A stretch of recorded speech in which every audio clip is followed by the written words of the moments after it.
And I did kick please, out the yes, AI. I just want to make one quick comment, which is the Speakers Bureau is wonderful, and I use it every year. Ask my students to go there and choose people, and they have chosen for this three speakers, and I will be reaching out to them to hopefully give other speakers an opportunity to meet students. Wonderful. Okay. Sounds great. Well, hello, everyone. We're starting right on time because we have a very full agenda. For those of you who may not know me, I'm Elizabeth Bryady, and just welcome. We're happy to have you here, whether you are a first timer or whether you are someone who comes on a regular basis.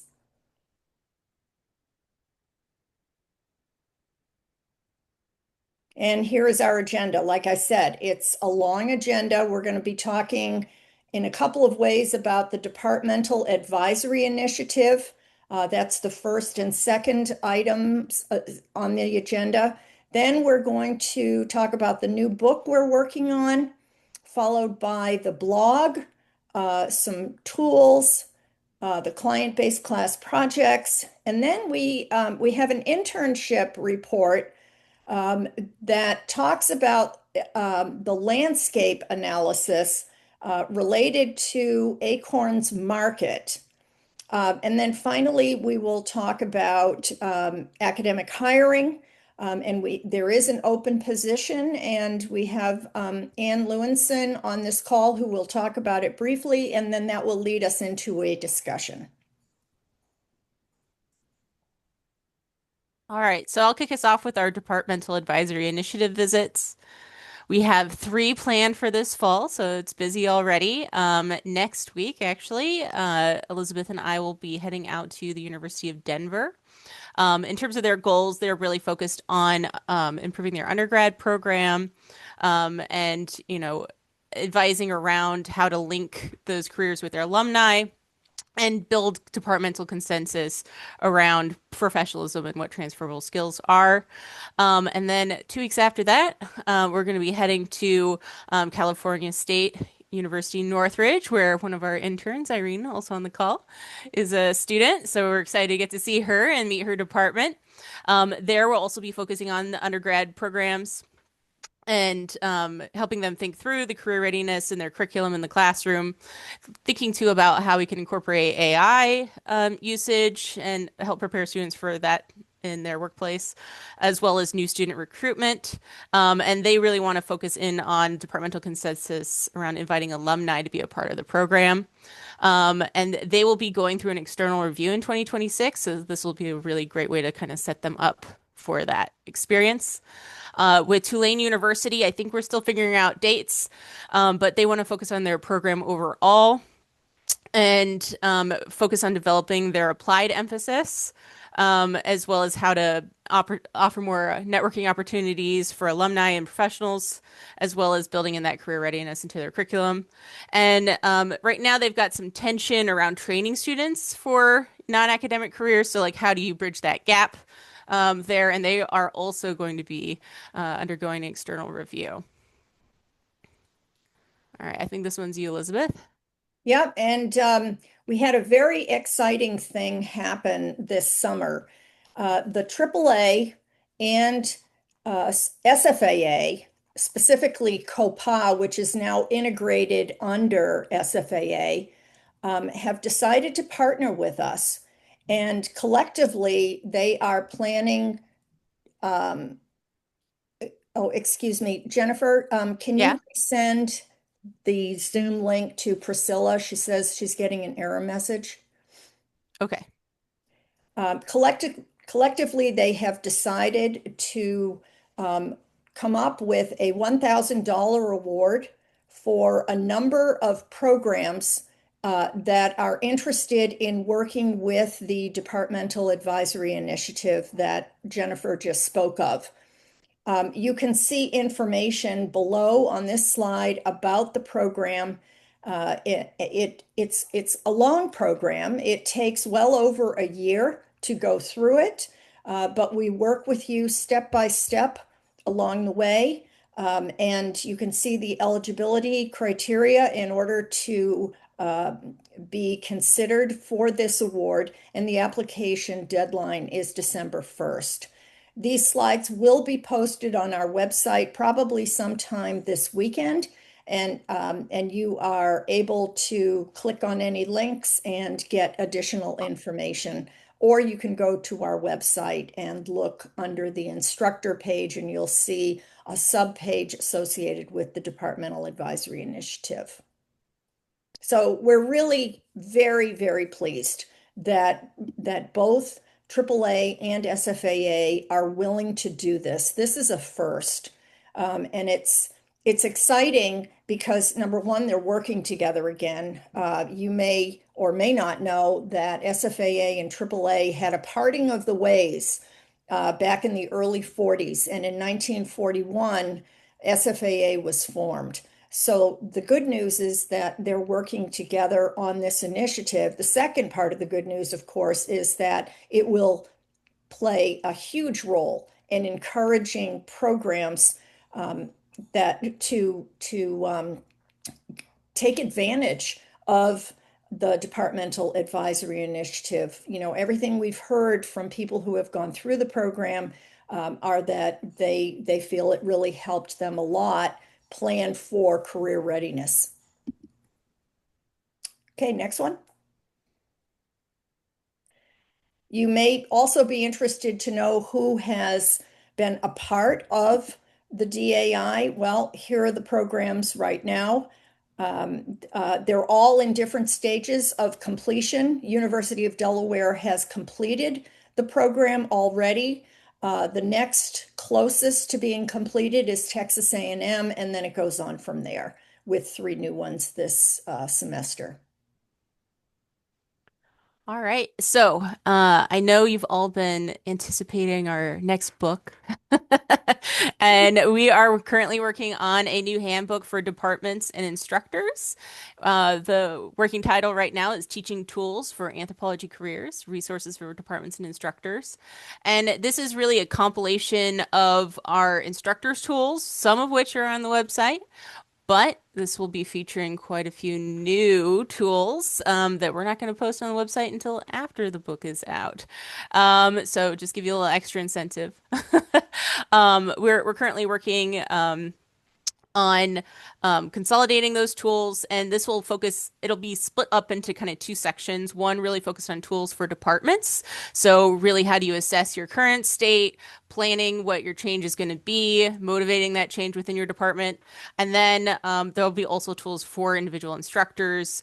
So this will include a number of frameworks for different types of methods and assessments, as well as ways to refocus your course offerings and embed that career readiness into your curriculum, as well as building linkages to employment and practice. So how do you build those alumni connections? How do you find opportunities for students to get that networking experience, as well as focusing on how do we sustain that change.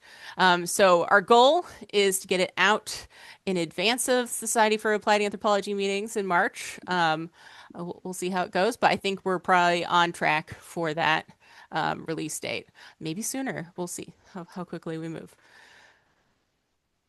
All right. And we'll be publishing this one through Ingram Spark, so it will be available on Amazon. But one of the benefits to publishing through them versus doing Amazon Prime, like we did with the Job Seekers Workbook, is that the book should be orderable by libraries and bookstores. So that's one of the improvements there, and something we'll keep in mind for a future second volume on the Job Seekers tools. And it will be dirt cheap. Yeah. Well, we'll try to make it as cheap as possible. Base, options there. These are just a couple of examples of the tools for departments. So, improving your curriculum design using this training matrix. How do you look at your ecosystem? So this is one of the steps that we do with the Departmental Advisory Initiative, where we really help the departments kind of map out, what is like the ecosystem around your department and what are the resources you may not be tapping into that could open up new opportunities for you. And then Ryle's done a really great job of bringing in quite a few methods that he knows from his work doing management professional education. And we also have Some that are kind of, more focused on the interpersonal elements. So how do you address some of those instructor concerns that might pop up? I'm sure you've run into those, as well as how to, rethink your first year courses and, opportunities and using career fairs as an education tool. All right. So was Priscilla able to get on? I just sent her the invite again. I did not see her name come up. Okay. It might be her Zoom, to be honest. Yeah. Okay. Well, we can go to You the can come next. back to her if you want. Yeah. Okay. Let's skip it for now and then All we'll right. come This back. is the plug saying we want you to write blogs. Okay. We'll come back. Yes, we are fairly desperate for new blog posts, and we would welcome any of you to write something for us. Job seeker tools. There's something that I think you will appreciate. We now have 6 tools that are useful for archaeology majors. And this is something that we have been slowly working on over the last, I would say, year and a quarter. And we're very proud of what we have been able to put together for you. It really crosses the entire range of archaeology, from museums to government jobs, to people that are working in historic preservation, whether in the nonprofit sector or government sector. And then even in bioarchaeology, which crosses into biological anthropology.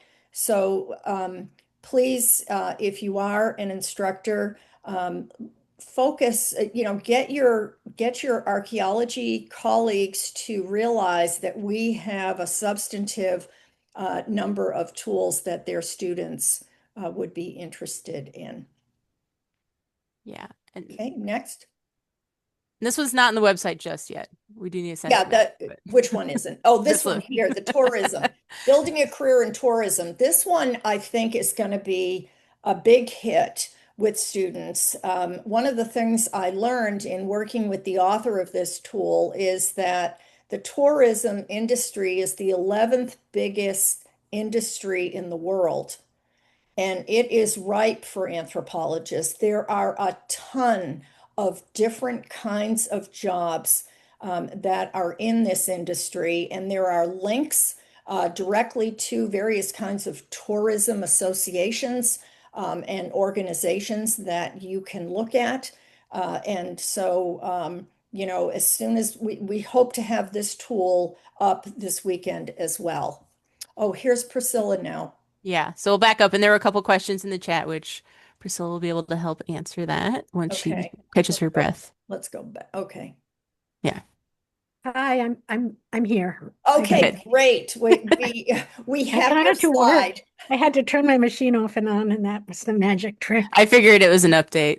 Yeah, thank you. All right. You're up.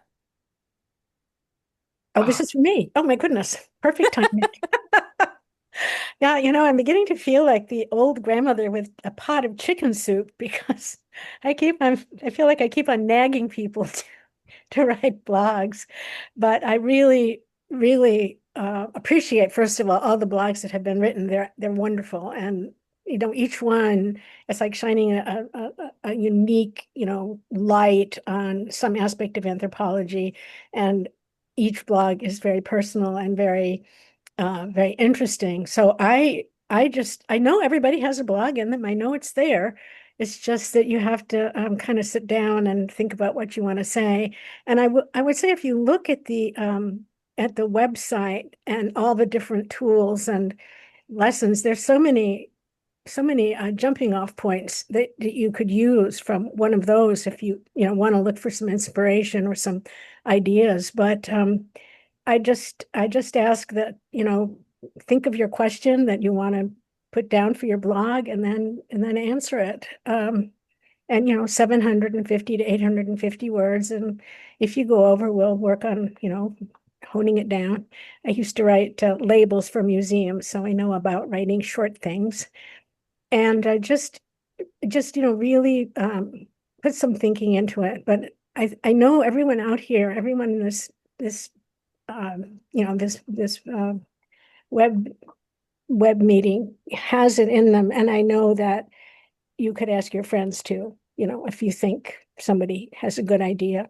So that's my shtick, my shtick every time we meet. So thank you very much for listening, and good luck, and please keep writing. Have Yeah, we had thank one you. on public policy yet, Priscilla? I don't think so, no. Mm-mm. All right, Missy. All right, There's so many I aspects can to work on that. anthropology. There's so I many can, aspects. yeah, I'll work on that one. Okay, That would thank be you. Yeah. terrific. That'd be And great. I'll be honest, I've never written a blog, so I probably owe you one. Oh, it's like writing a letter, really. It's Yeah. it's it's like writing a letter. It's just, think of something you want to say, write it down, and edit it if necessary. But it's really just putting your ideas on paper. That's all it is. So, Thanks, Priscilla. And also we encourage any of you that know students or are working with students to consider having them mhm, write a blog post as well. It's excellent preparation for writing memos, which they will probably do at some point in their careers. mhm. And we, as Priscilla is very good working with students and helping them to think through what they're trying to get across. Mhm. So, Yeah, and we always make a point of our interns for ACRN, especially if they're working in like our digital marketing, having them write a blog as a part of that experience. So if you're a student doing like an independent study, this could be also be like a deliverable for that if you want to think about it. Absolutely. Yeah. And students have a lot to say. And, it's really good to hear from them because they're the foundation of anthropology today. They're the ones who are going to keep it going. So, Exactly. okay, next up are client-based class projects. I think most of you know that every semester we work with two instructors from different universities and they find a client.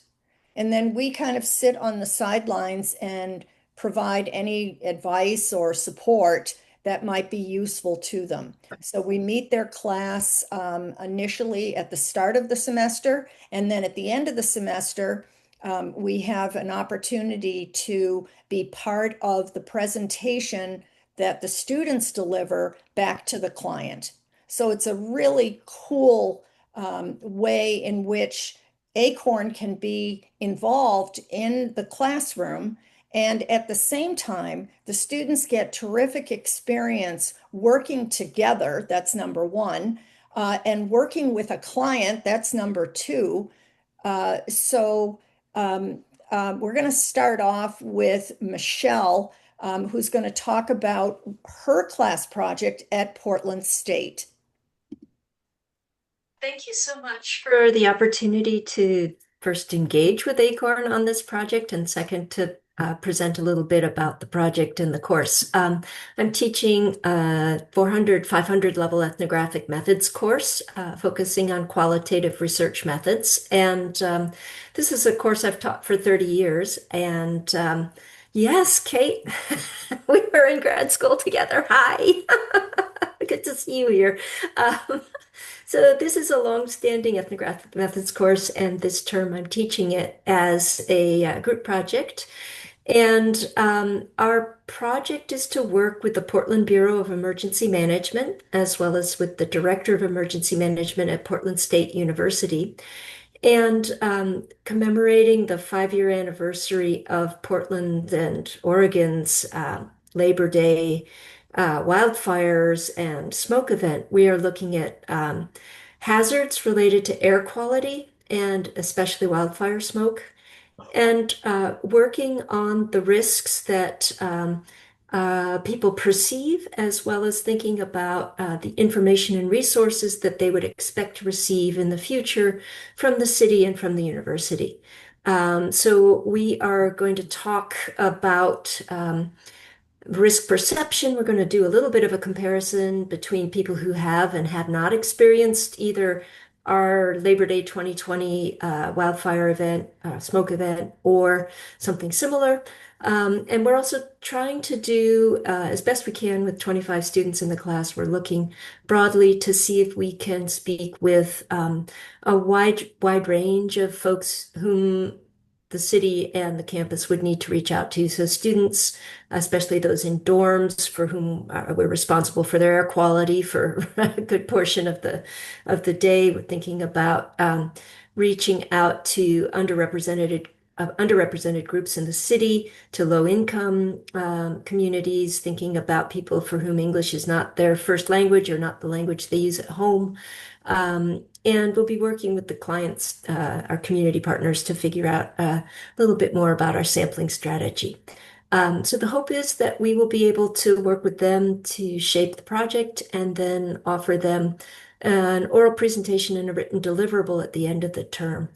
And I'll be working with students not only on their ethnographic methods and skills, but also thinking about using Atlas TI, which is a technology I haven't used myself in the past. So I am also on a learning curve right there with my students. So I'm happy to answer any questions, but I also know there's a brisk pace to our agenda. So I'll leave it at that.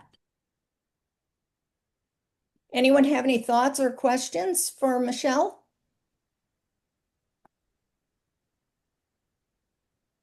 Okay, I think it's going to be a very cool project. I've told Michelle this. I mean, first of all, it's so important, but also it's a fascinating example. Even though it's an ethnographic methods course, this is really disaster anthropology, and and gosh, do we need more anthropologists in disaster anthropology these days? Yeah, and while it's got a local focus, I don't know about any of you that live in the Midwest, like wildfire smoke is a growing issue. Yep, for sure. It's also Okay. something I think that the hazard from the smoke is something people are just beginning to understand. It's really long range effects and health consequences. So I think this is an area where it's a timely sort of project. I think Lisa, Lisa, yeah. Oh, you're you're on muted. mute. Okay. There we go. Hi. Sorry about Hi. that. I missed this. I'm wondering how you reached out to your client organization or if you had a previous relationship with them. Yeah, so the person I'm working with at the Portland Bureau of Emergency Management was an anthropology undergraduate. I taught him 30 years ago in our intro to My anthro goodness. class.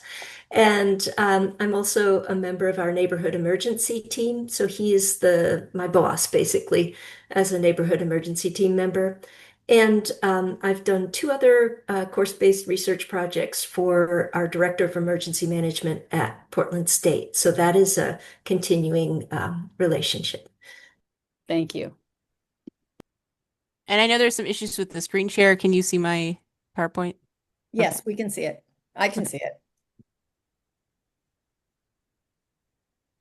All right.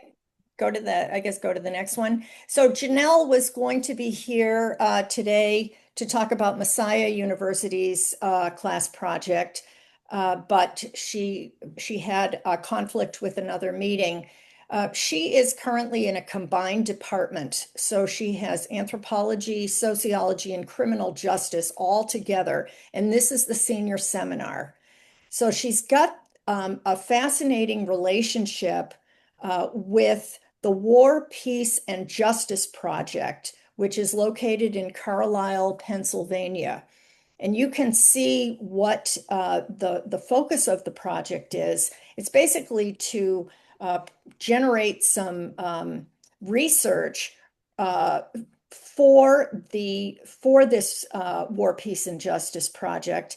And they're going to be having a community event in January. It will be a film event, and it is going to be dedicated to a man by the name of Fred Korematsu, who was interned in the US during WW2. And so with that focus in mind, the students will be interviewing leaders of various organizations in the county where the project where the War, Peace, and Justice project is located. And in addition to that, they will do a survey of people in the county, and they will focus on conscience and moral agency in preparation for this film event. They will also provide a whole bunch of resources related to Fred and to internment camps in general, so that the organizers of the January event are going to be well prepared. So it sounded to me like a really interesting mix for those three majors, a project to work on. It's a small class. I believe there are only 6 students in it, but they are from each of those three different majors. So it'll be a great opportunity for them to work together, and to provide information back to the War, Peace, and Justice Project. And there's a retired colonel who is in charge of this project. And so he is actually the direct contact that Janelle is working with. And I see AJ's comment uh, in the chat if people want to read it. But basically, Fred is a big a well-known name in the Bay Area. It's wonderful. Okay, let's go to the next one. All right. So this is a project that one of our interns worked on over the summer. So Priyankshi Dar, she has her master's degree. She lives in India, and she's currently working at Quantum Consumer Solutions as an intern there as well. And she reached out because she really wanted to get experience related to market research. So in thinking about, what's a good project for her to work on, I asked her to go ahead and do a sort of landscape analysis of where that's my other job. ACRN fits within the landscape that we operate in. And here's a few highlights around, our market niche. So we're the only platform really offering structured progressive career development curriculum for anthropologists. We have this exclusive focus on this academic to industry transition. All of our work is peer reviewed. I don't know if you know this, but all of those tools on our website, it's not like just one person writing it and getting posted. Elizabeth has a fleet of reviewers that read those tools, give feedback, and they go through several rounds of edits before they're posted. In terms of our content, it's highly practical. It focuses on that progressive skill building, and it has that real world relevance. And we have this sort of networking and peer learning component that really helps us stand out. Some other opportunities that we have is, we've been primarily focused on the United States just because that's where we're located. And I think about 90% of our membership is within North America. But there is an opportunity to expand our resources for international students, around the world. And we have worked with Priyankshi with some students that are international as well as interns, but a lot of our tools are more US centric, I would say. We also have the opportunity to really focus in on some more industry specific deep dives. We do have some resources that are specific to industries with those job seeker tools, especially the careers in anthropology section, but more case studies as well as sector specific career development, tools and modules in terms of methodology, especially. And then thinking again about advanced career management, we do have some that focus around entrepreneurship and consulting, as well as some higher level skills in terms of client management, being an expert witness. But that's a continued area that we can expand into. And there's also other opportunities for us to sort of deepen our collaboration. So with academic institutions, maybe finding ways to connect with career services. Ideally, we would love to do that through our departments so that they build their relationships with their career services departments. So that's one of the first things with the departmental advisory initiatives. We ask them, have you spoken to your career services department? Because you may not have to do most of this work. And then continuing our work with faculty development programs for career counseling, as well as tracking student success and outcomes measurement. So this is something that we're working on embedding a little more into the departmental advisory initiative and encouraging departments to really think about, okay, what are sort of those metrics for success that you have? Is it enrollments? Is it number of grads? So how do we track that and really show the impact of the work that we're doing? And we've been doing this, but she flagged, that there's a lot of opportunities to build our relationships with AAA, SFA, and Epic. And we're already very good friends with NAPA as well. I didn't have them on the list.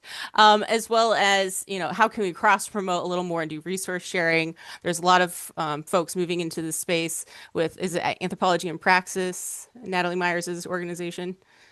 So there's a lot of ways that we can cross post and help uplift each other in terms of sharing information and thinking more about joint programming and event collaboration. So I'll add that she completed this analysis in advance of the joint AAA SFA COPA award.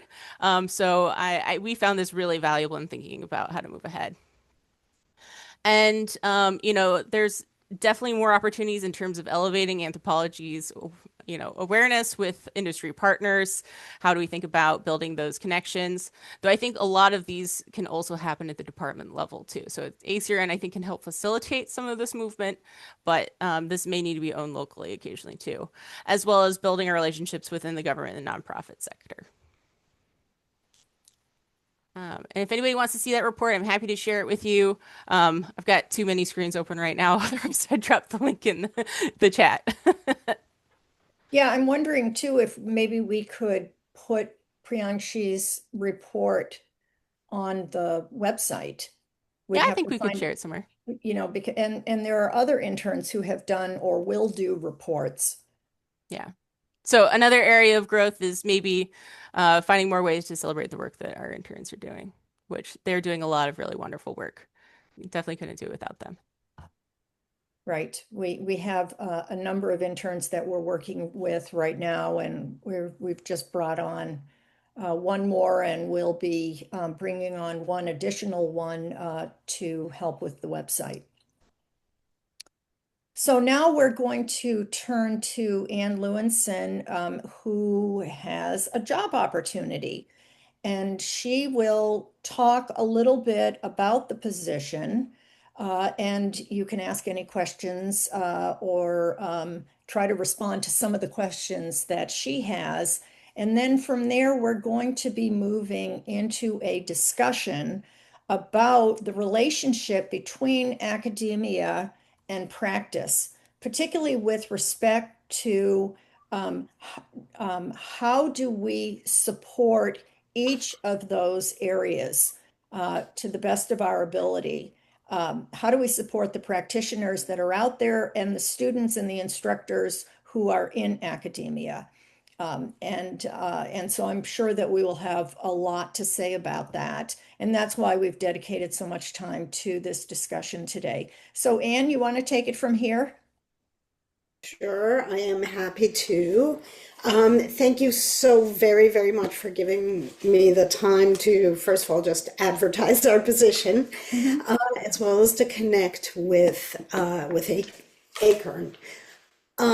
So I'm at a liberal arts college in northwestern Georgia in the foothills, kind of the Appalachians, and we had a colleague leave a couple of years ago, and we got permission to hire to replace.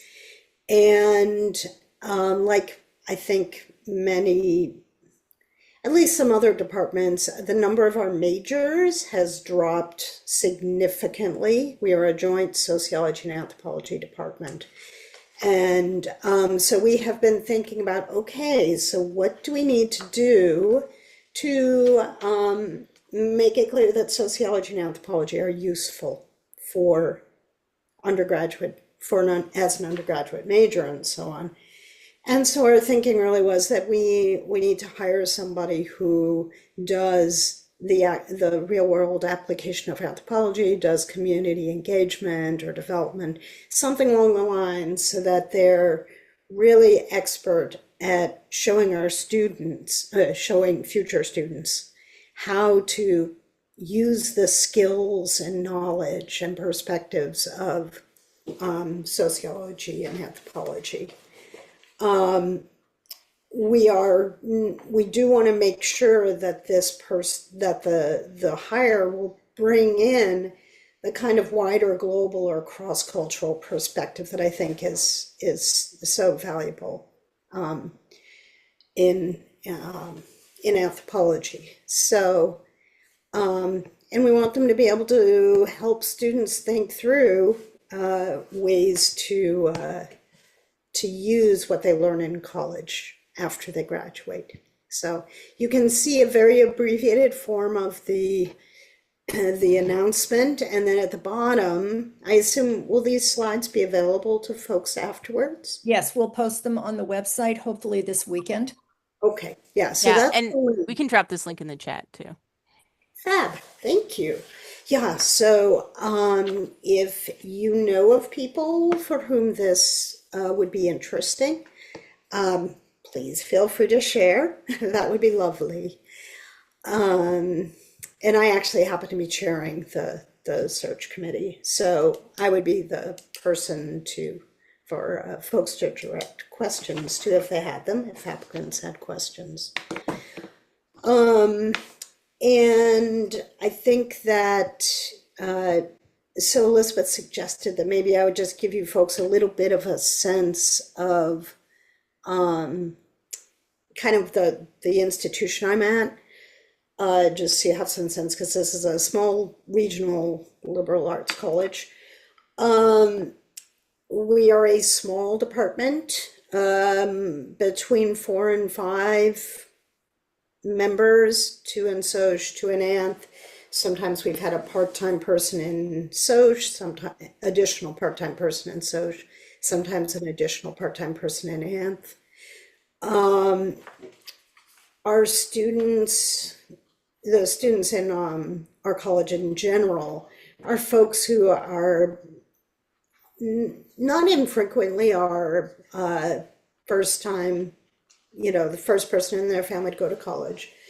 We do draw some from from a lot of cities in this area. We're near Atlanta, Birmingham, etc. We get a lot of folks from the Southeast, and also a good number of folks from small cities and small towns. The college itself has been a very supportive place to work. We don't get a lot of money for research and things like that, but it is a college which strongly values community engagement. So there's a lot of support for community engaged work, for volunteer work, for serving, the idea that academia can serve local needs. So that's one of the nice things. My colleagues, I love my colleagues. They're nice, smart people. And I've been at this position 20 plus years. And I feel like I really got lucky finding this place. That doesn't mean everybody gets along with everybody all the time, but by and large, when there are disagreements, it's about what is in the best interest of the students, as Great. opposed to, this is my turf and don't you get near it. That's So, good to hmm? I Yeah. said that's good to hear, Anne. I do have one question for you, just because it's a smaller liberal arts college. Yep. Do you know about sort of the health of the college overall in terms of We are, finances? yeah, I know we are remarkably healthy. Good. Got a lot of land, which doesn't necessarily translate into income, but also very, very healthy endowment. And it's a private college, so some of the things which might happen in state legislatures we have been somewhat insulated from that. That's good to hear. Great. Yeah, so thus far, I feel like we're doing okay financially, and I have not felt that there are any particular pressures for us to change what we're teaching. So, other questions? Yeah, questions specifically about the job announcement, and then I think we'll turn to the discussion part. Mm-hmm. Okay. Okay, well, let's move to the discussion. Great. Thank you all. Yeah. And yeah, I'm sure, Anne, you're happy to chat with anybody that's got questions to follow up. And the link is in the chat if you've got someone in mind that might be looking for that type of situation. Yeah, and I'll put my email address too. Great. Thank you. All right. So our discussion topic is what are the challenges facing universities that want to hire an applied anthropologist, and what solutions have you seen be successful? So I'm going to drop these questions in the chat and actually stop sharing my screen so everybody can see everyone. And we'll open up the floor. You're welcome to drop your thoughts in the chat, but we'd love to hear from your voice as well.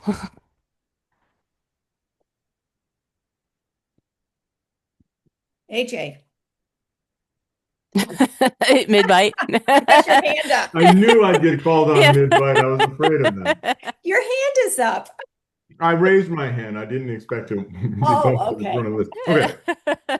Um, I think we could give any number of examples of sort of acute crises, facing our efforts to grow our departments and get tenure lines and fill lines. But one of the things that I noticed is sort of more of a chronic issue when we're trying to get applied anthropologists, is that we narrow the profiles too soon, too early in our job calls. Um, and and it wasn't too long ago when I was last on the job market that I remember really like struggling with this because it was hard to reuse cover letters from job to job because things were so specific, right? And it was, it's like the anthropology of water and gender in the mountains, in Southeast Asia or something like this, and you had to write really specific. And then somebody else was like, "Oh, I want to do environmental anthropology of something," and I'm like, "Okay, I can't be so specific about the water in the mountains here. I want to broaden it for this one." And when I first applied for the position I'm in now at San Jose State University, it was almost like this sort of crisis of codependency that I went through because it just said we are looking for much like Anne's job that we just looked at here, that issue area was open. And I think that that's really smart, although it can result in a bit of work for the search committee, right? Because we often have applications like in the hundreds for this. And when we've had narrower ones, we get them in the tens, and it's not much. And we've had to cancel searches because there's not much to choose from. But it's crazy making when you're on the other side of the desk as the interviewee, because you've done all of these very specific job applications, and now you have this wonderfully broad one and you're like, but who do you want me to be? Just somebody please tell me, like, who do you want me to be on this side of the desk? And so I find that it's really helpful to be forthright, like even in the initial first round interviews, to let people know that like we're intentionally, we kept this broad and we want you to be you because we're genuinely interested in working this out like inductively and discovering the best of what's out there. Um, uh, I didn't have the benefit of that in my interviews. I've been on all the search committees since then, so I try to offer that to other people. I was totally stressed out because I just didn't know who they wanted me to be when I went through that. And so I find that that's a really helpful part of the process. I think it's smart to keep it wide, but it's helpful to coach your interviewees on what you're doing with that. That's great. Thank you. Rebecca? Yeah, so I have a lot to say, but I'll try to keep it relatively brief so other people can jump in. Um, so I have a joint appointment in environmental studies and anthropology, and I'm actually 3 in 1 because there was an indigenous ethnobotanist who left, there was an ecological anthropologist who left, and then there was a new environmental studies program. And so somebody made up this job, which is just grinding me into the ground. I mean, I would really caution people about this whole disciplinary, interdisciplinary type of hire. You need to at least provide some compensation for those individuals because you're ending up doing a whole lot more work. And not only that, the pedagogy can be different for other Mm. uh, departments. So just to really, really oversimplify it, anthropocentric versus ecocentric. Mhm. And as the environmental studies program has been built up, it's become more and more experiential, hands-on, outside. And here I am, they have to take my anthropology classes. I'm trying to make them read. They don't even want to stay inside and read a book. So there's that. But then back to the original question, what about challenges? I strongly believe that some of the challenges are really from within and from a very traditional style of training and emphasis and bias toward traditional anthropology, which is how people are trained. And AJ was saying, well, okay, they're specialized and they're doing X. But then when we say we need someone to do these other things, it's like a side thing. And the other phrase is I've kind of settled down a little bit rather than be just completely annoyed about engaged anthropology or community engagement and all this stuff, community-based research, all these different kind of phrases. And to me, if you talked to me 10 years ago, I was so annoyed by all that. I was like, it's just applied anthropology. But we have those problems when you're trying to hire an applied anthropologist. I will say outright, a challenge is from within our department because people in our department don't know what that is.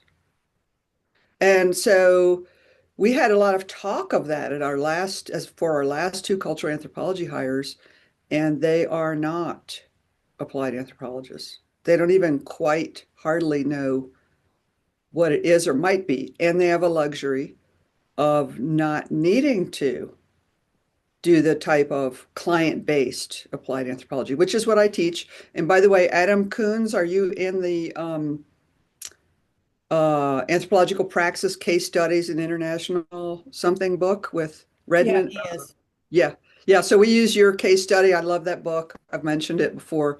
It's really great for undergrads, but we just have a lot of disconnect from within. Okay, good. I would like to say something too, which is that Oregon State is part of the Departmental Advisory Initiative. And one of the things that we have been talking about with them is essentially they have a PhD program as well as a master's in undergrad. And for their PhDs, they want them in a sense dual trained. They want them to be able to go into academia, but at the same time, they want them to be able to be practitioners. And that flexibility gives them positions them, I think, really well to take on these applied anthropology positions because they have both in as part of their training. So that's one point. A second point I want to make is that I know of at least one program that attempted to hire an applied anthropologist and they couldn't find anybody they liked. And that that may be a function of what they were looking for in the first place, or it may be a function of the fact that the current graduating PhDs are not getting any practice or enough practice in their training to be able to qualify to be an applied anthropologist. And then there was a third issue, which relates to the applied program. I know of another program where they looked through all the candidates and the candidates ended up rejecting them because they weren't offering enough money. So these are all thorny issues. And the reason why I am particularly concerned is because ACORN works tries to work with everybody, students, practitioners, and instructors. But we also have to support academia. And if academia can't pay enough, or if they can't find the best candidate for their open position, we're essentially unable to hold up that leg of the stool. So I wondered if anybody had any thoughts on what I just said, or add in your own thoughts.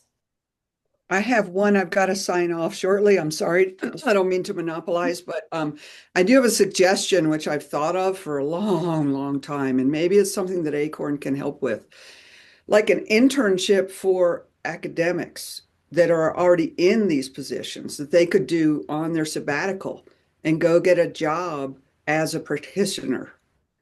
And so a lot of institutions are accepting applied scholarship as, quote, counting toward your research requirement, but quite a large number of academics don't even really know what that is. And so if we could start placing them at mid or even late level, that would be really cool. And then they'd know what it is. That's a great idea. Sorry, everybody. I got to sign off. Thank you. I'm Yeah, going to thank stay for you. the whole 2 hours one of these times. Thank It's only you. one. It's only 1 hour. Oh, 1 hour. Right. Yeah. Okay, cool. Bye. Missy, you had a comment in the chat. Maybe you can talk about it a little bit. Yeah, I had a couple. So like I just want to piggyback off the last thing. CSUOB just changed their tenure policy so that it actually does incorporate community engagement and other kinds of practicing work and public scholarship. So that's, I think, probably a good direction if you're thinking about hiring. And then one of the successes I've seen is Cal State Long Beach has a larger initiative that I don't know how I feel about it. It's like teaching in the metaverse, but they had a bunch of like AI kind of focused initiatives, and so I think that the some of the departments very smartly called for a tenure line that aligned with the metaverse.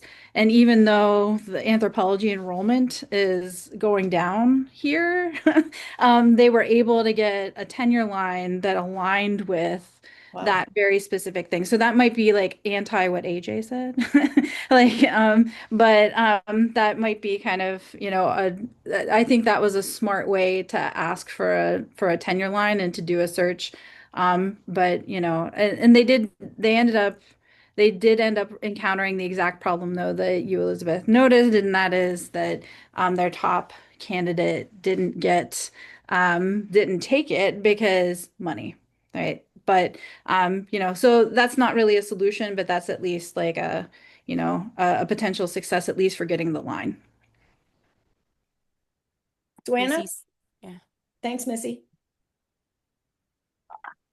Hi there.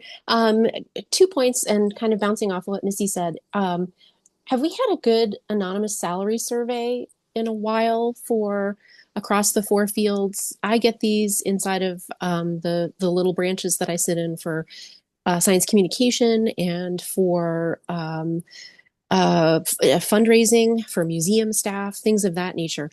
And having there was one just stood up through one of the Facebook groups for historic preservation. And it was a pretty startling survey of salaries by region, by specialty. And it's anonymous and really interesting data. And so that might be something that ACORN could think about for the future as a project. The other piece I was going to mention had to do with that concept of an academic going back into an internship. I felt my heart flutter thinking about somebody coming in to archaeology, into a CRM space. We speak the same language when it comes to, the theory, but some of the methodology and definitely some of the regulation, the compliance, the policy is very different. And that's going to be something that is kind of intensive.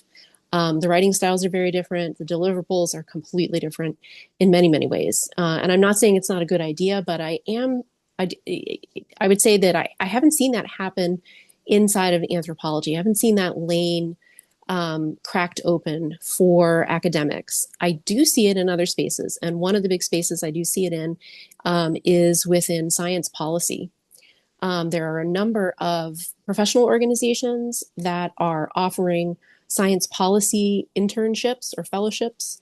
They're usually a year long, and they usually mobilize you to Washington, D.C., either inside the federal government or inside an NGO or nonprofit sitting inside of DC. And these are spaces where you can go as an academic, you can go as a practitioner and skill up.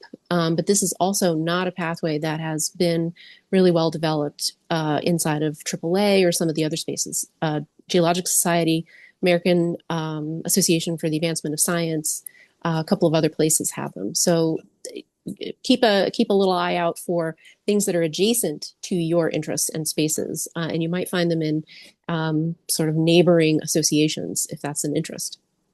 Yeah, and those are usually labeled as fellowships rather than internships, which sometimes goes down a little better. It does. We're almost at the end.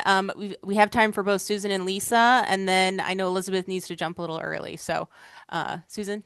All right, so two additions. Yes, salary is a problem. Yes, the finding people who are actually have qualifications and applied or practice is a problem.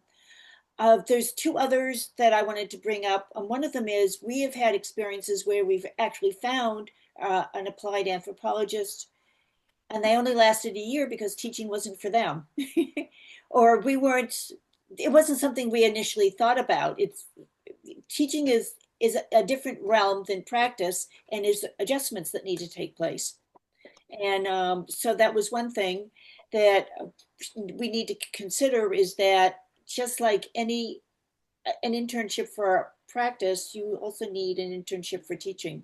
It is a very different environment. Mm. The second thing is location in the country. We get, as things in Texas have changed, we've been getting fewer and fewer applications because people don't want to come to Texas. Mm. I mean, and I don't know what the solution is for that. I mean, Denton is a lovely place, and it's not, when we do take care of our faculty, but the university is having a lot of pressure on it from the Texas legislature, and people don't want to work in that environment. Mm. But they were a really great program. Yeah. So, all right, those are my two other challenges that maybe you hadn't. One you might have thought about, but the other one was the surprise, and that's the teaching. Lisa? Yeah, as someone I'm a teaching professor here, and not tenured, not tenure track, and I teach all of the department's courses on anything that's not standard. I teach design anthropology, business anthropology. I'm teaching practicing anthropology next semester. I'm teaching anthropology for global leaders, and I would give up a sabbatical year to do an internship in any company, because these are the things that I keep telling students, like, it's out there, it exists. And I would love to know more firsthand about what it's like so I can share that with my students and get them there. Yeah.